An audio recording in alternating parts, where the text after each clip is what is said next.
Baik, kajiannya Acit mulai izin dimulai ngaji ya. A'udzu billahi minasyaitonir rajim. Bismillahirrahmanirrahim. Assalamualaikum warahmatullahi taala wabarakatuh.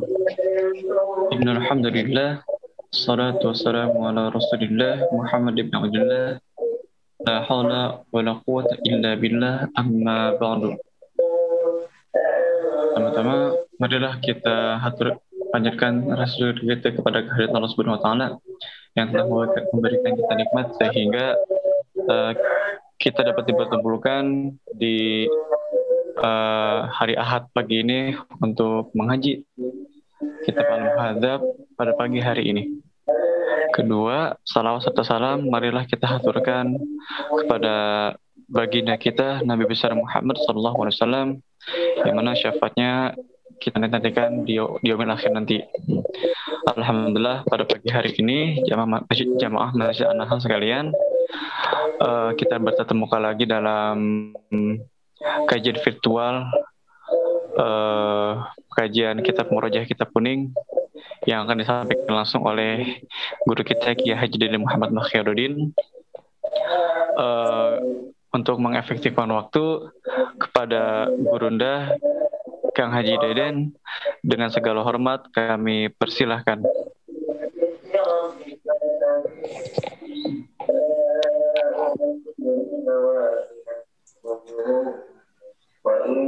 Bismillahirrahmanirrahim.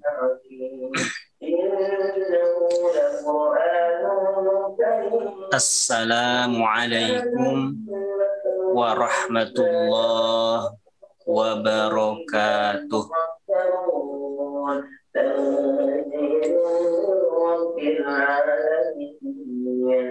Alhamdulillahi ala tanzilih,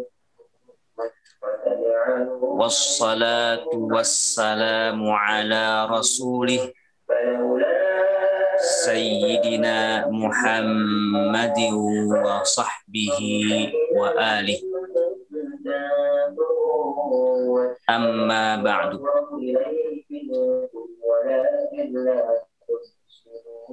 Faya ibadallah, usikum wa nafsi bitaqwallah, faqad fazal muttaqun. Qala Allah Ta'ala, وَمَا كَانَ الْمُؤْمِنُونَ لِيَنْفِرُوا كَافَّةً فَلَوْلَا نَفَرَ مِنْ كُلِّ فِرْقَةٍ مِنْهُمْ طَائِفَةٌ لِيَتَفَقَّهُوا فِي الدِّينِ وَلِيُنْذِرُوا قَوْمَهُمْ إِذَا رَجَعُوا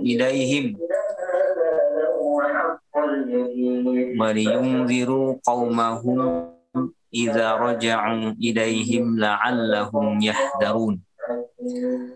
Sadaqallahul azim.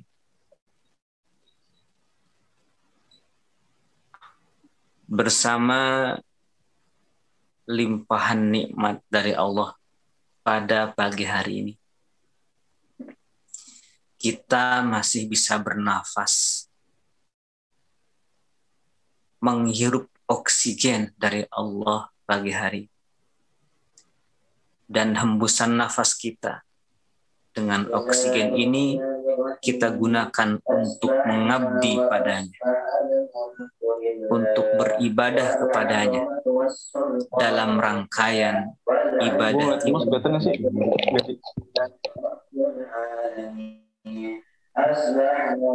dari tahajud, membaca Quran,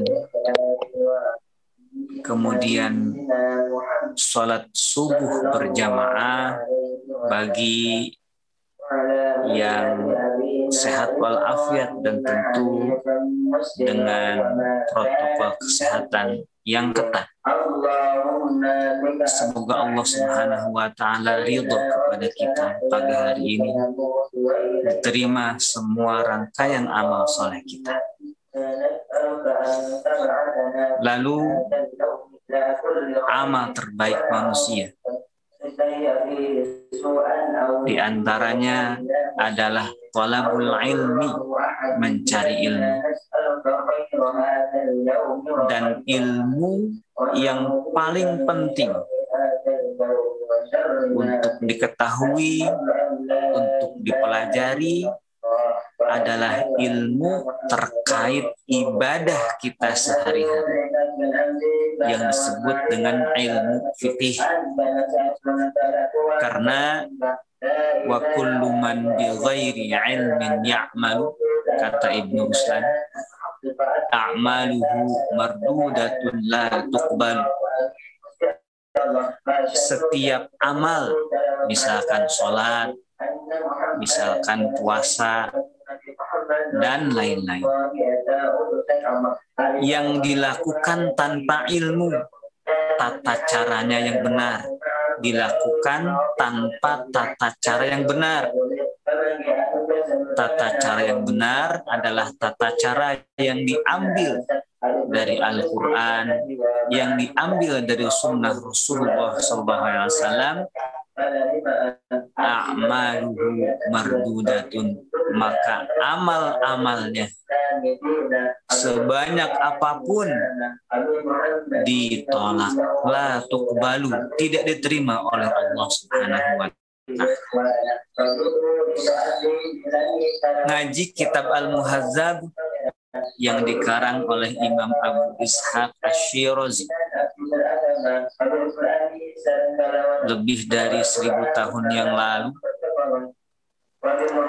adalah salah satu ikhtiar kita untuk mengetahui fikih ibadah kita yang benar, agar sholat kita, agar baca Quran kita, dan amal-amal soleh lain itu sesuai dengan yang Allah perintahkan, dengan yang Rasulullah Shallallahu Alaihi Wasallam contohkan. Syarat diterimanya suatu amal itu adalah pertama, ikhlas ketika mengerjakannya, tujuannya hanya Allah, dan yang kedua, caranya yang benar. Kitab Al-Muhazzab tentang fikih yang disandarkan kepada Al-Quran dan Sunnah menggunakan metodologi ijtihadnya Imam Asy-Syafi'i, atau disebut dengan mazhab Syafi'i. Mazhab itu bukanlah produk hukum, tetapi mazhab itu lebih kepada metodologi bagaimana cara memahami dan mengambil kesimpulan hukum dari Al-Quran dan juga dari hadis Rasulullah SAW. Maka ilmu itu semakin banyak, maka semakin besar pahalanya. Selama ilmu itu ada dalam hati kita dan ilmu itu dikerjakan sehari-hari, diamalkan sehari-hari, maka semakin banyak pahalanya dan juga amal-amal pun semakin berkualitas.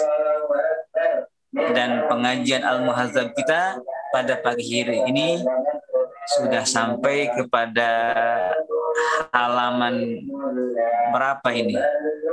Coba dilihat halamannya.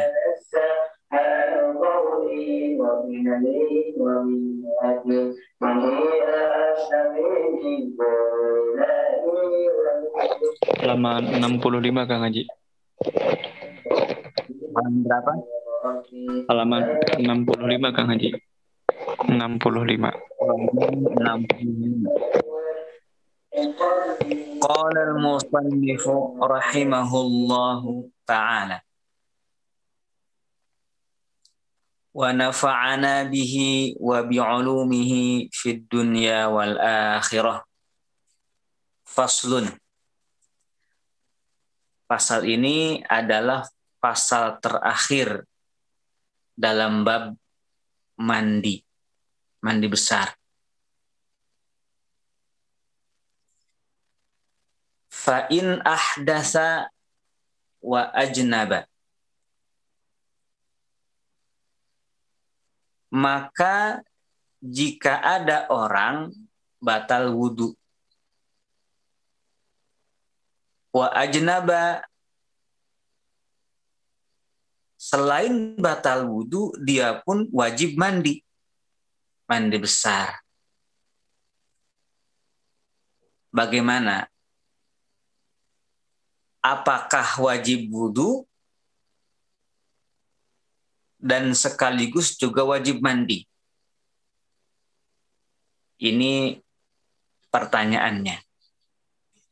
Karena dalam Al-Quran surah Al-Ma'idah ayat yang ke-6, ya ayyuhalladzina amanu idza qumtum ilas salati faghsilu wujuhakum wa aydiyakum ilal marafiqi wamsahu bi ru'usikum wa arjulakum ilal ka'bain wa in kuntum junuban fattahharu. Ayat itu tentang wudu dan tentang mandi besar. Wahai orang-orang yang beriman, ketika kamu hendak mengerjakan sholat, maka basuhlah wajahmu dan tanganmu, kedua tanganmu, usaplah kepalamu dan basuhlah kakimu. Itu berarti wudu. Lalu kata Allah, wa in kuntum junuban fattahharu, jika kamu dalam keadaan junub maka mandilah. Nah, ada orang dalam kenyataannya dia tidak punya wudu, sekaligus dia juga wajib mandi besar dalam keadaan junub. Apakah ketika dia mau sholat dia tetap wajib wudu, lalu setelah wudu dia pun wajib mandi agar sesuai dengan perintah Allah Subhanahu wa taala di dalam surah Al-Maidah ayat 6. Maka di sini Imam Asy-Syafi'i mempunyai analisa, mazhab Imam Asy-Syafi'i mempunyai analisa dari ayat itu, pengamalan dari ayat itu, surah Al-Maidah ayat 6 terkait orang yang tidak punya wudu atau batal wudu, juga dia wajib mandi besar karena dalam keadaan junub. Seperti apa analisanya? Maka fafihi salah satu aujuhin, maka di dalamnya ada 3 aspek. Ahaduha annahu yajibul ghuslu. Aspek pertama, yakni dari ayat yang ke-6 dari surah Al-Maidah ini, Imam Asy-Syafi'i itu melihat 3 aspek. Dan sebenarnya 3 aspek ini ketika kesimpulan Imam Asy-Syafi'i dari surah Al-Maidah ayat 6 ini sudah disaring lagi oleh murid-muridnya dan para ulama yang melanjutkan penelitiannya, mazhabnya. Sehingga muncul 3 aspek ini. Yang ketiganya sebenarnya bisa dipakai, yakni ketiga-tiganya ketika dipakai maka itu masih tercover oleh surah Al-Maidah ayat 6 tentang perintah wudu, juga tentang perintah mandi besar. Aspek pertama, ahaduha annahu yajibul ghuslu, wajib mandi besar saja. Orang wajib wudu, artinya dia batal wudu. Dan selain batal wudu, dia pun wajib mandi besar karena junub. Maka yang wajib dilakukan oleh orang tersebut hanya satu, yaitu mandi besar saja. Tidak wajib wudu. Tidak wajib wudu. Berarti wa in kuntum junuban fatahharu. Dan jika kamu dalam keadaan junub, maka mandilah. Fokus Imam Asy-Syafi'i pada penggalan ayat wa in kuntum junuban fatahharu. Wa yadkhulu fihi, ke halaman berikutnya.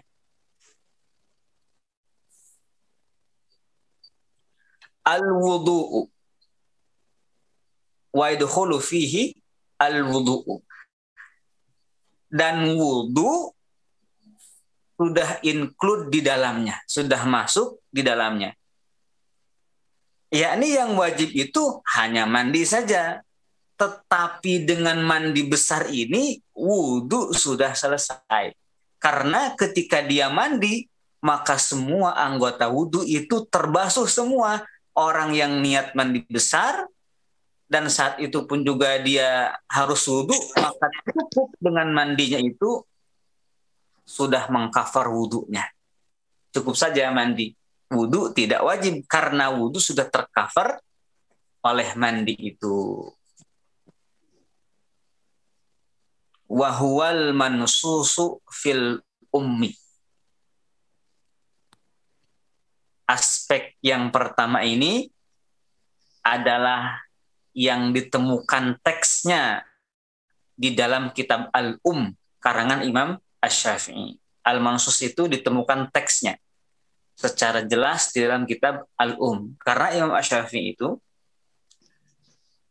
pendapat-pendapatnya tentang fikih ini yang diambil dari Al-Quran dan Sunnah ini tidak semuanya ditulis. Ada kalanya beliau menyampaikan kepada murid-muridnya, lalu muridnya menulisnya. Nah, ada lagi yang langsung ditulis oleh beliau di dalam kitab Itu yang disebut dengan Al-Mansus, sehingga jelas bahwa tulisan itu tulisan Imam Asy-Syafi'i dan pendapat itu pendapat Imam Asy-Syafi'i, karena dipersaksikan oleh murid-muridnya bahwa itu benar-benar al-mansus fil benar-benar ditemukan teksnya di dalam kitab dan kitab ini nyata-nyatanya benar-benar ditulis oleh Imam Asy-Syafi'i. Ini aspek yang pertama. Apa alasannya? Dalilnya.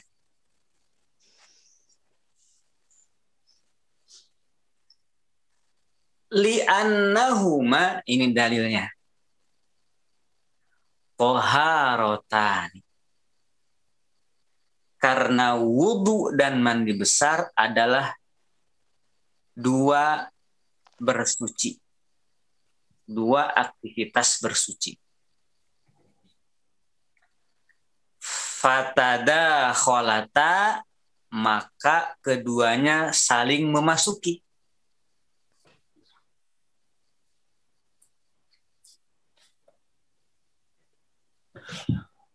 Kawuslil jinabati, seperti mandi besar karena jinabat, wa ghuslil haidhi, dan mandi besar karena haid.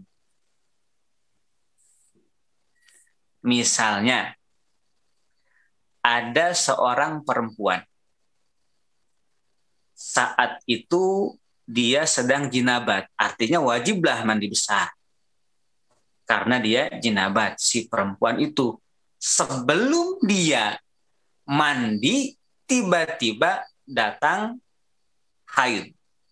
Jadi sebelum mandi dia datang haid. Maka otomatis karena datang haid, dia tidak bisa mandi besar karena jinabat. Kapan mandinya? Mandinya nanti setelah selesai haid. Nah, ketika setelah selesai haid, apakah dia harus mandi 2 kali? Pertama, niat mandi karena jinabat, karena sebelum haid dia dalam keadaan jinabat. Yang kedua, mandi karena selesai haid. apakah cukup satu kali mandi saja dengan niat mandi dari haid? Maka tentu karena sama-sama mandi besar, cukup mandi satu kali dengan niat mandi besar karena haid. Ketika niat mandi besar karena haid, maka sudah include di dalamnya itu adalah mandi besar karena jinabat. Nah, demikian pula orang yang harus wudu dan harus mandi besar, maka cukup dengan mandi besar, tidak harus wudu, karena dengan mandi besar berarti di situ sudah ada wudu karena anggota wudu terbasuh semua di situ. Nah, ini cara memahami ayat ya. Jadi tidaklah sembarangan kita memahami ayat. Misalkan ada orang mengatakan kita harus berdasarkan Al-Quran dan Sunnah. Iya, memang semuanya juga tidak ada landasan untuk ibadah kecuali Al-Quran dan Sunnah. Tetapi cara memahami Al-Quran dan Sunnah ini kan harus benar. Maka para ulama membuat atau berijtihad dari segi kebahasaan, dari segi konteks, dari segi yang lain, dipertimbangkan ilmu-ilmunya. Agar apa? Agar jangan sampai salah memahami, karena potensi salah itu terbuka ketika kita memahami langsung dari Al-Quran dan Sunnah. Ini Imam Asy-Syafi'i. Aspek yang pertama, memahami surah Al-Maidah ayat 6 dalam konteks orang yang wajib wudu sekaligus orang yang wajib mandi besar. Jadi wajah pertama atau aspek pertama ini kata Imam Asy-Syafi'i dalam Al-Umnya itu cukup mandi besar saja, tidak wajib wudu lagi. Wasani, aspek yang kedua.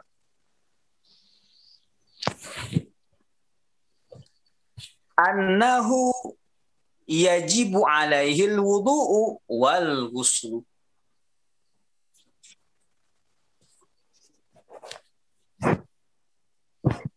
Wajib wudu sekaligus wajib mandi.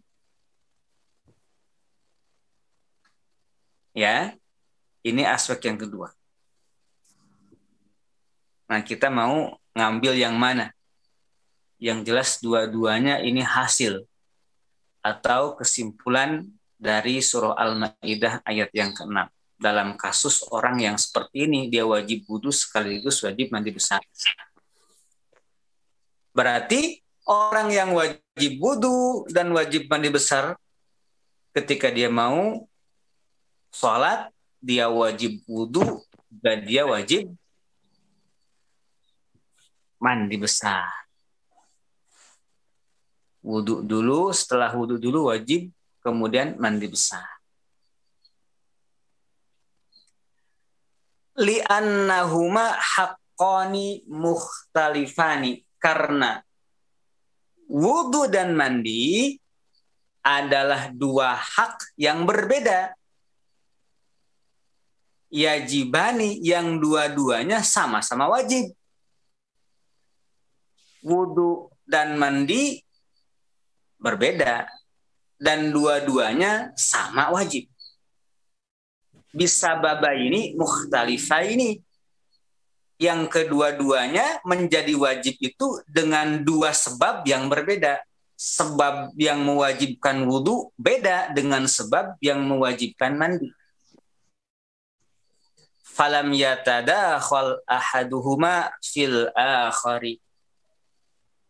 Maka salah satu dari wudu dan mandi itu tidak bisa saling memasuki antara satu sama lain.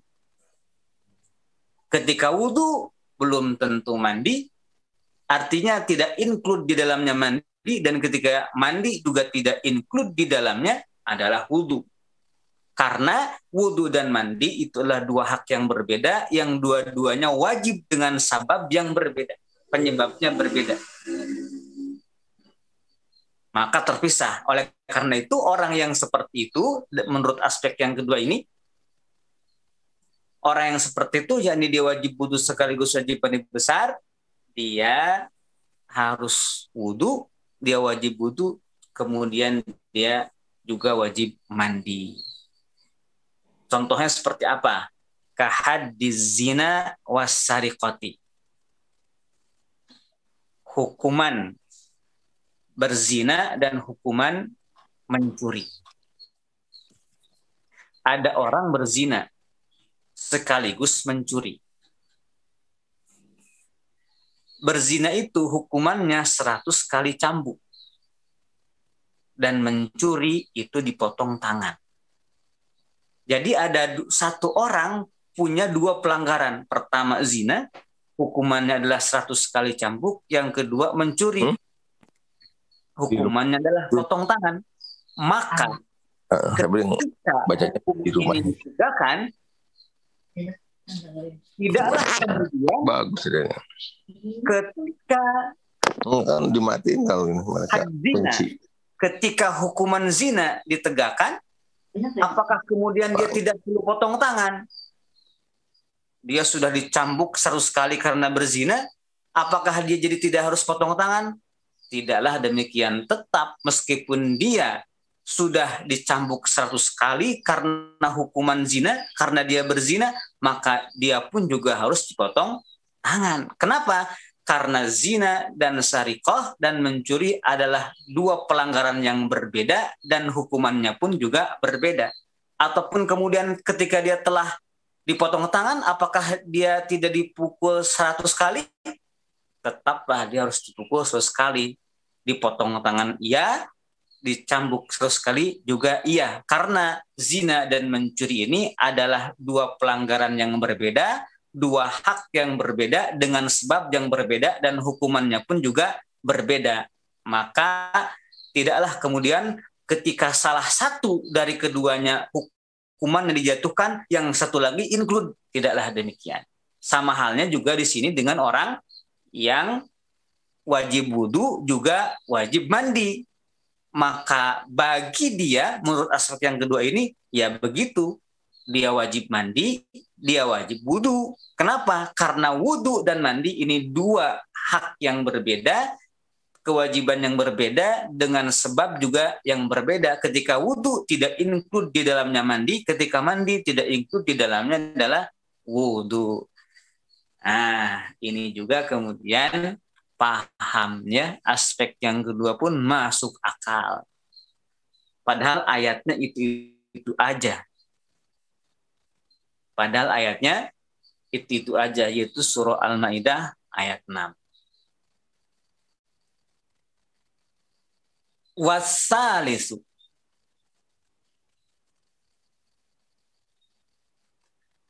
Annahu yajibu alaihi ayyatawadda'a murattaban.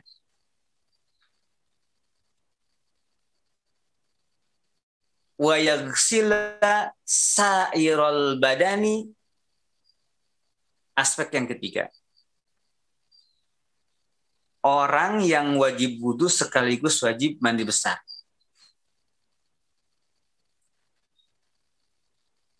Kalau aspek pertama cukup mandi saja, tidak wajib wudu. Aspek yang kedua wajib wudu juga wajib mandi. Aspek yang ketiga ini dia wajib wudu. Dia wajib wudu. Bagaimana prakteknya? Dia melakukan wudu murattaban, mengurut dari wajah dulu, kemudian kedua tangan, kemudian mengusap kepala, kemudian membasuh dua kaki. Setelah selesai itu semua, dia wajib membasuh seluruh tubuh. Sama-sama juga ya, cuman kan niatnya wudu.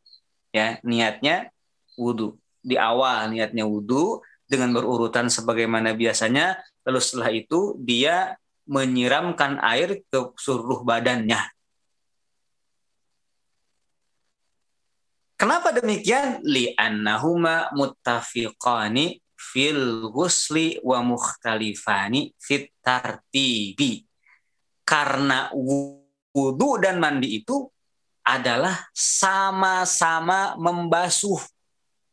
Sama-sama membasuh. Wudu membasuh badan, anggota badan.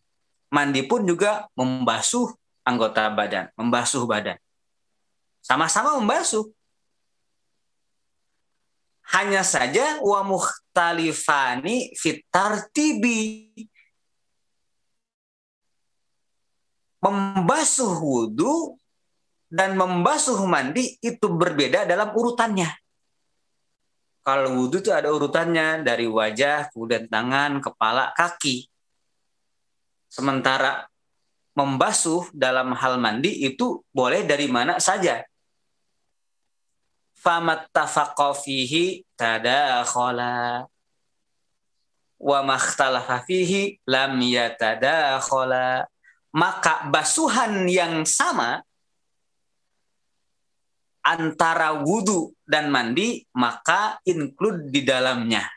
Gitu. Ketika seseorang misalkan wudu membasuh wajah, kemudian membasuh tangan, kemudian mengusap kepala, kemudian juga membasuh kedua kaki, maka ketika dia itu membasuh anggota-anggota wudu tersebut, maka include di dalamnya itu adalah mandi. Ya, include di dalamnya adalah mandi. Jadi ketika dia nanti itu mandi, tidak harus dibasuh lagi wajahnya, tidak wajib dibasuh lagi tangannya, tidak wajib lagi dibasuh lagi kakinya, tidak, cukup saja membasuh bagian badan selain anggota wudu yang sudah dibasuh tadi. Itu aspek yang ketiga. Jadi yang basuhan yang ada di wudu dan ada di mandi, yaitu pada wajah, pada tangan dan pada kaki, itu ikut di dalamnya. Wa makhtalafa fihi lam yatadakhala. Ya otomatis kemudian yang berbeda basuhannya itu tidak include di dalamnya. Kalau kemudian dia mandi dulu, ya, dia mandi dulu, sementara mandi itu tidak berurut dari mana saja membasuhnya, maka dia tidak bisa. Include di dalamnya adalah wudu. Maka caranya adalah wudu, setelah wudu maka basuhlah anggota badan selain anggota organ selain organ wudu. Nah, ini aspek yang ketiga. Ini pun juga masuk akal juga, ya, masuk akal juga dan bisa kita pahami juga. Ini 3 aspek pengamalan Surah Al-Maidah ayat yang ke-6 terkait orang yang wajib wudu juga sekaligus wajib mandi besar. Qala Syekhul Imam rahimahullahu taala wa ahsana taufiqahu. Kata Imam Abu Ishaq Asy-Syirazi, gurunya Asy-Syekhul Imam berkata, katanya, wa sami'tu syaikhana Aba Hatimin Al-Qizwiniyya. Saya mendengar guru kami Abu Hatim Al-Qizwini rahimahullahu yahki fihi wajhan rabi'an. Beliau, yakni Abu Hatim Al-Qizwini, dalam masalah ini menghikayatkan aspek yang keempat. Ya, aspek yang keempat dari mazhab Syafi'i ini. Apa aspek yang keempat itu? Annahu yaqtasiru 'alal ghusli illa annahu yahtaju ayyan wiyahuma. Orang yang wajib wudu yang sekaligus saat itu dia wajib mandi besar, maka cukup mandi besar. Hanya saja niatnya harus dua. Niat mandi besar juga niat wudhu. Itu berarti bedanya niat.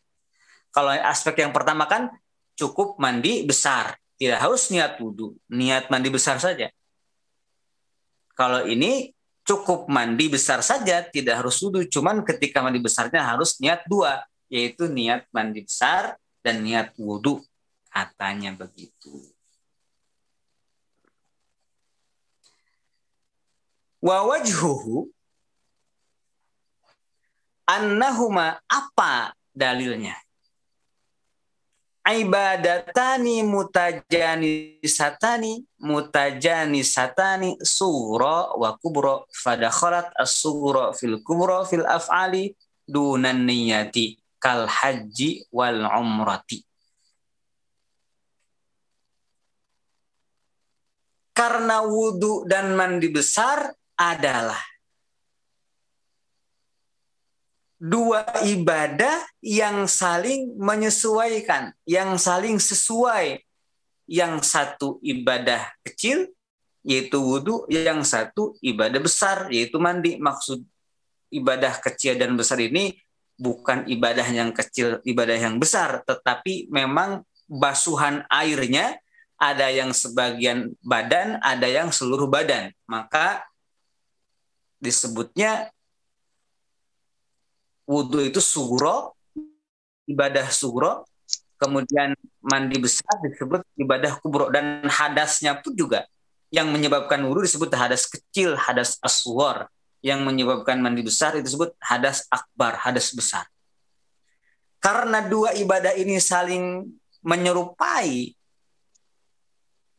saling menyesuaikan, karena sama-sama membasuh badan, dua-duanya sama-sama membasuh badan. Hanya yang satu sugro, kecil, yang satu dakhalat as-sugro fil kubro fil af'ali. Maka yang kecil masuk ke dalam yang besar dalam rangkaian pengerjaannya. Artinya ketika seseorang dia mandi, otomatis wudhu termasuk, karena ketika mandi berarti yang dibasuh itu juga termasuk tangan, termasuk wajah, termasuk dua kaki, kan kena semua, kepala pun juga kena semua, ya gitu. Ketika dia mandi, otomatis semua anggota wudhu itu terbasuh semua. Maka sekali lagi cukuplah mandi besar, tidak harus wudhu. Hanya saja harus niat dua. Niat apa? Yaitu niat mandi besar dan niat wudhu. Maka di sini ketika dalam prakteknya orang mandi berarti dia sudah wudhu sekaligus. Karena dengan mandi berarti anggota wudhu itu terbasuh semua. Dunan niyati, yang tidak include itu cuma niat doang. Maka niatnya harus niat mandi besar, juga harus niat wudhu, karena niat itu tidak tercover. Gitu. Contohnya seperti apa? Kal haji wal umrati, seperti haji dan umroh. Ya, haji itu besar, umroh itu kecil. Ketika seseorang mengerjakan haji, contohnya di sini haji kiron, ya. Haji kiron. Haji kiron itu kan haji yang digabung antara umroh dengan haji, digabung. Haji kiron itu adalah haji yang digabung antara haji dan umroh. Karena kan haji itu haji ifrad, berarti ifrad itu mendahulukan haji, setelah haji baru umroh. Ada lagi haji tamattu, berarti umroh dulu, selesai umroh lalu haji. Nah, haji kiron bareng. Ya. Otomatis ketika seseorang itu mengerjakan haji sudah include di dalamnya umroh, karena aktivitas haji semuanya ada. Kan kalau umroh itu niat, tawaf, sa'i, tahallul. Haji itu ada niat, ada tawaf, ada sa'i, ada tahallul, sama. Dan selain itu ada wukuf, ada mabit. Jadi haji itu adalah ketika seseorang mengerjakan haji, sudah include di dalamnya adalah umroh. Karena ketika haji pun, selain di situ ada wukuf dan mabit, juga ada tawaf, ada sa'i, dan ada tahallul. Yang belum include apa? Niatnya. Oleh karena itu ketika seseorang mau haji kiron, itu nawaitul hajja wal umrata ma'an.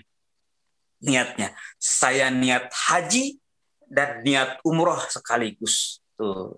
Maka ini pun juga sama. Ketika seorang punya wajib wudu, juga wajib mandi, maka cukup mandi. Tetapi pas mandinya harus niatnya nawaitul ghusla wal wudu'a. Saya niat mandi dan juga wudu. Gitu. Ya, ini aspek yang keempat yang dihikayatkan oleh Imam Abu Hatim Al-Qazwini. Ini pun juga masuk di akal.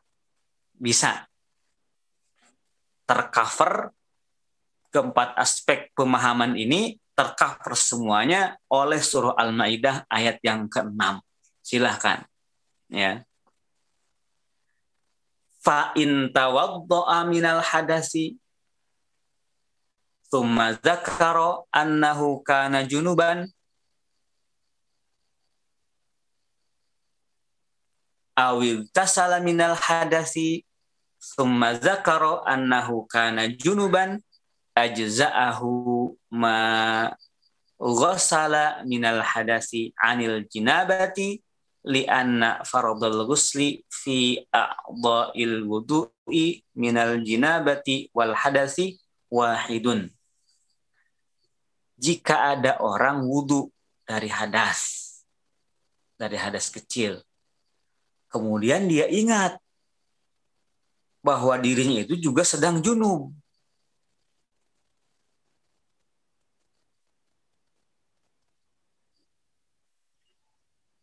ajza'ahu ma ghassala minal hadasi anil jinabati. Maka apa yang sudah dia basuh dengan niat wudu itu, cukup juga dengan basuhan itu dia membasuh untuk jinabatnya. Tidak perlu niat jinabat lagi ketika, tidak perlu niat mandi dari jinabat lagi ketika kemudian melanjutkan aktivitas mandinya. Wajahnya tidak harus dibasuh lagi, tangan yang harus dibasuh lagi, karena ketika dia wudu, ya, kemudian dia ingat dia sedang junub, maka apa yang sudah dibasuh dalam wudu itu tidak harus lagi dibasuh ketika mandi. Awil tasala minal hadasi tsumma dzakara annahu kana junuban, atau dia mandi sebenarnya dari hadas. Kemudian dia ingat dia sedang junub, maka itu pun juga sama, ya.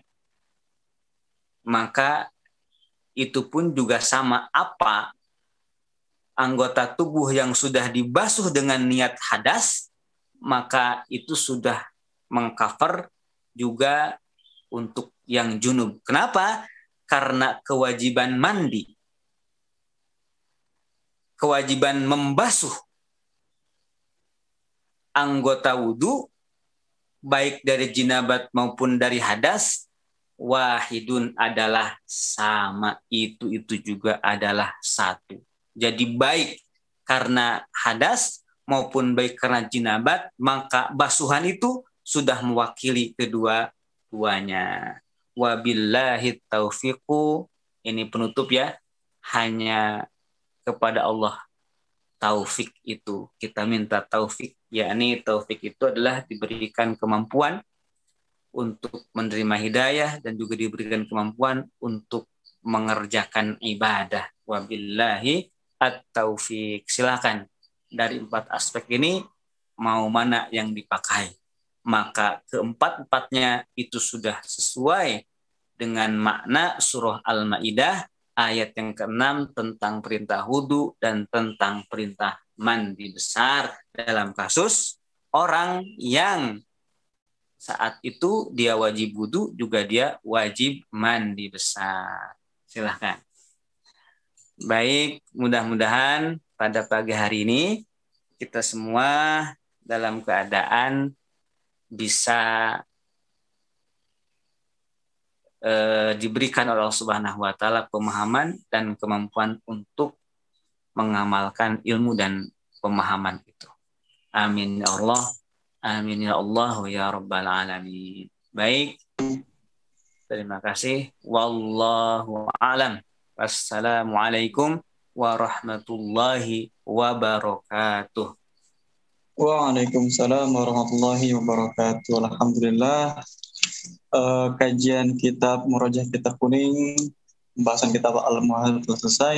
Semoga apa yang telah kita dengarkan dari guru kita bisa kita amalkan dan bisa mendapat pahala karena mengamalkannya. Terima kasih pada jamaah anak-anak sekalian. Mungkin cukup sekian. Saya MC izin undur diri. Terima kasih banyak. Wassalamualaikum warahmatullahi wabarakatuh.